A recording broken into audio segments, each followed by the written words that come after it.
আসসালামু আলাইকুম viewers, welcome my channel BD food easy recipe.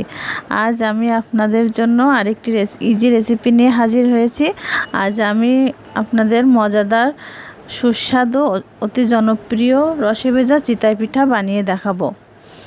আমার রেসিপিটি যদি আপনারা ফলো করেন তাহলে আমার মতোই এমন সুস্বাদু এবং রসে ভেজা রসগোল্লার মতো আপনাদের পিঠাটাও হবে।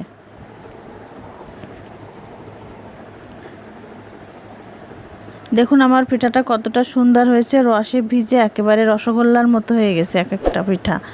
আমি একটু কেটে দেখাই আপনাদের, একটা চামচের সাহায্যে আমি একটু কেটে দেখাচ্ছি আপনাদের। দেখুন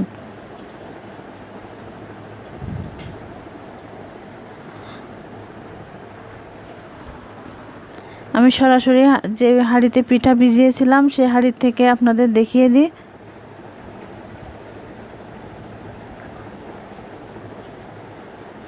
আমি প্রথমে গ্যাসের চুলা ধরিয়ে খেজুরের রস গরম করে নিব। এই রসটা আগে থেকে জাল করে তাত করা ছিল। এর ভিতরে আমি অল্প কিছু মশলা, কয়েকটা সাদা এলাচ এবং দারুচিনি এবং তেজপাতা দিয়েছি। হালকা গরম হওয়ার পরে 2 চামচ নারকেল দিলাম, দিয়ে আমি একটু অপেক্ষা করব বলক ওঠা পর্যন্ত। এখন আমি একটা চামচের সাহায্যে একটু নেড়ে নেড়ে দিচ্ছি। আমি অল্প পরিমাণ লবণ দিলাম এখানে। আমার খেজুরের রসটা জাল দেওয়া প্রায় হয়ে গেছে, আমি এখন এটা নামিয়ে রাখব।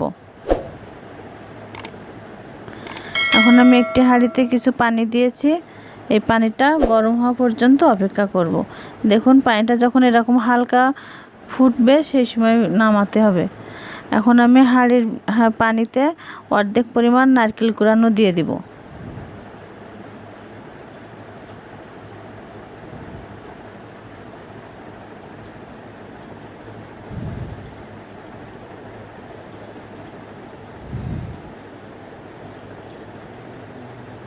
হাফ চামচ লবণ,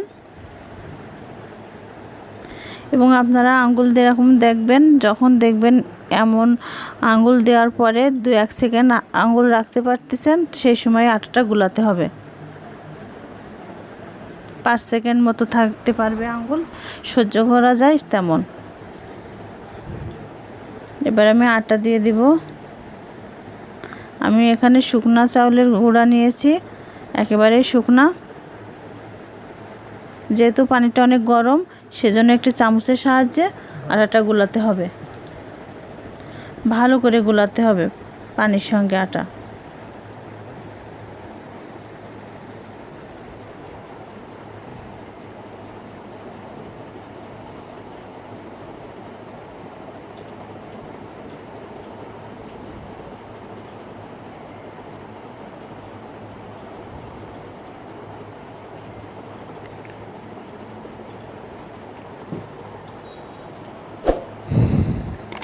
দেখুন কতটা ঘনত্ব, হালকা একটু বেশি পাতলাও না আবার বেশি ঘনও না, এমন রাখতে হবে গোলাটা। এখন আমি একটা তাওয়ায় তেল দিয়ে, তেলটা ভালো করে হাত দিয়ে ব্রাশ করে দিব।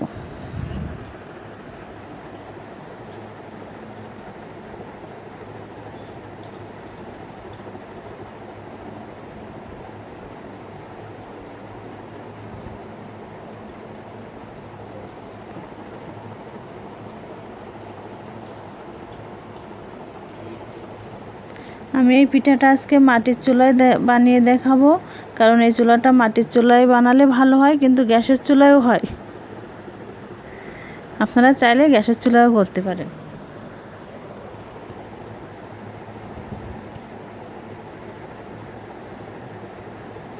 দেখুন আমি একটি এখানে লোহার তাওয়াতে এই পিঠাটা বানাচ্ছি। এটা ঢাকনার সাহায্যে ঢেকে দিলাম। দেখুন আমার পিঠাটা কতটা সুন্দর হয়েছে। একটা কাঁচির সাহায্যে এখন পিঠাগুলো আমি এক এক করে উঠিয়ে ফেলবো।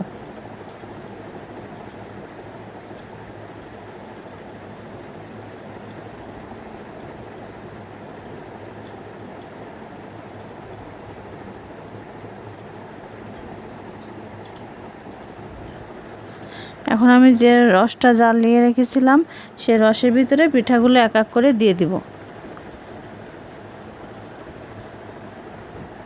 দিয়ে ঢাকনা দিয়ে ঢেকে দিতে হবে। হ্যাঁ, সবগুলো আমার তৈরি করা হয়ে গেছে। দেখুন আমি সবগুলো পিঠাই ভিজিয়ে দিছি হাঁড়ির ভিতরে। এখন আমি আপনাদের একটি পিঠি দেখিয়ে দিই।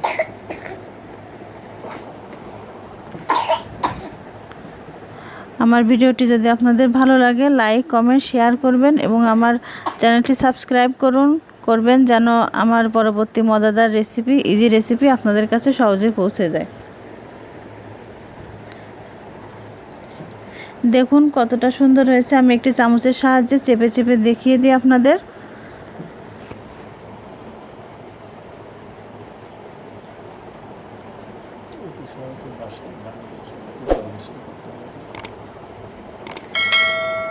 আমার ভিডিওটি ধৈর্য সহকারে দেখার জন্য সবাইকে অনেক ধন্যবাদ।